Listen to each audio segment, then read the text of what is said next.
Phoenix Universe of Space Combat Map Editor Video 2. If you've not seen Map Editor Video 1, you should probably check it out, as it talks about basic map construction. Today we're going to talk about parts. What are they? How can we define them and use them here in our game? So let's get started. Basically, all of the map that you see here is constructed with these parts in our parts bin. And in the first video we talked about how we place parts on the map and how easy that is. But what we're going to find out is, how do we define a part? How do we get collision to that part? How do we define color? How do we define a lot of aspects of that part? So we got one zoomed in here, and we'll go to that part that is here, right over here, and right click, edit properties. And here we have our part editor. And what that does for us is allows us to load in a 2D image, which you can see here, and we can define properties of our map part once we get the 2D images. 2D images make the basic core of all parts. What we're going to do here is start to add collision. To do that, we need to start by putting in a new line segment. Line segments are part of a vector style collision engine. And what that means for us is we're going to use little lines to define the areas of our 2D image that we want collidable.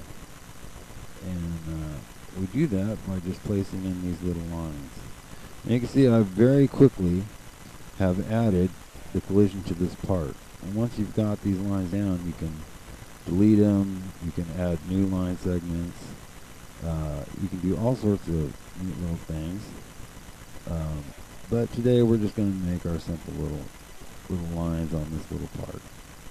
And once you've got your lines in there, they won't show up in the game. These are just here for the editor to define the areas of this part that we want collision on. And you can see we've got it defined already. This part is ready to go. It has its collision. These areas here are where other parts connect, and we don't need no collision there. So now that we've got the collision defined, we can expand our little window here and look at our other properties. Of course, we can select a part. We can give it a name. We can put it in a category. We can adjust its Z order. That's how we layer parts in our map. The lower the Z order, that means that a part's going to be lower on the layer order. Like, for instance, asteroids and planets would have a very low Z order.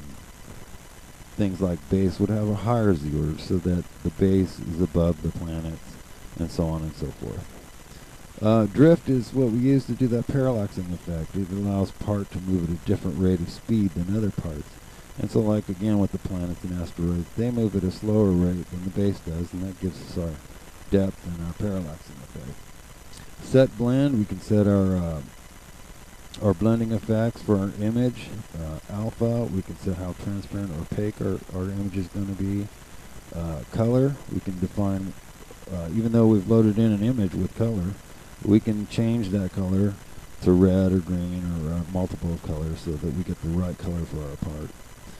We can define a part as overhead, which means it's going to be a second level of play, like the bridges or overhangs. We see me go across in some of the videos where I'm going across a little bridge. We mark that one as overhead. This one isn't, so we're not. Is the part visible? Some parts are not going to be visible, like switches and things like that. So that's why we wouldn't want a part to be visible.